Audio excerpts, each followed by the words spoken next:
حاضرین محترم، یہ نقطہ بھی سمجھنا انتہائی ضروری ہے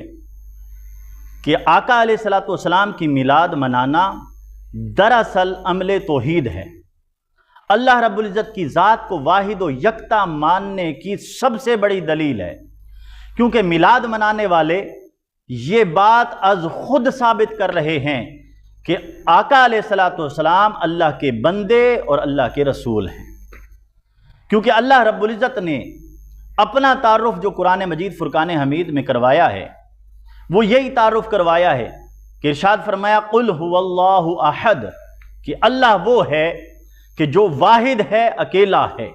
اور آگے چل کر ارشاد فرمایا لم یلد ولم یولد، کہ اس کی شان یہ ہے کہ نہ وہ پیدا ہوا ہے نہ اس سے کوئی پیدا ہوا ہے، یعنی وہ خود بھی پیدا نہیں ہوا۔ تو اب غور کیجئے اللہ کی شان کیا ہے اور ہم میلاد منانے والے کیا کہہ رہے ہیں۔ اگر ہم میلاد مناتے ہیں تو میلاد منانے والے یہ خود ثابت کر رہے ہیں کہ آقا علیہ الصلوۃ والسلام اللہ نہیں ہیں بلکہ وہ پیدا ہوئے ہیں، تو پیدا ہونے کی ہم خوشی منا رہے ہیں، اناؤنسمنٹ کر رہے ہیں، بتا رہے ہیں، تو یہ عمل توحید ہے نہ کہ شرک ہے۔ قرآن مجید فرقان حمید میں حضرت یحییٰ علیہ السلام کا ذکر آیا ہے میلاد کا، تو اس میں ارشاد فرمایا گیا سلام ہو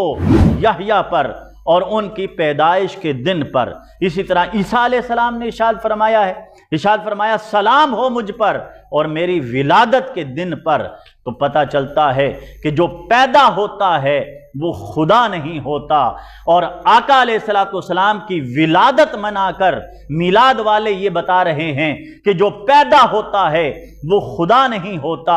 وہ اللہ کا بندہ ہے، اللہ کا رسول ہے۔ تو یہ شرک کہاں سے ہو گیا، یہ بدعت کہاں سے ہو گیا؟ یہ نادان لوگ جو فتویٰ جاری کرتے ہیں، نادانی میں بات کر دیتے ہیں کہ دیکھیں جی آقا علیہ الصلوۃ والسلام کا میلاد منا رہے ہیں، یہ تو جی شرک کر رہے ہیں، یہ جو جی بدعت کر رہے ہیں۔ ارے بدعت اور شرک تو تب بنے گا جب ہم اللہ رب العزت کی ذات سے انہیں ملا رہے ہوں گے۔ ہم تو اللہ کی شان بیان فرماتے ہیں کہ وہ واحد ہے، وہ یکتا ہے، اور رسول کی شان یہ ہے کہ وہ پیدا ہوا ہے، اور جو پیدا ہوتا ہے وہ خدا نہیں ہوتا۔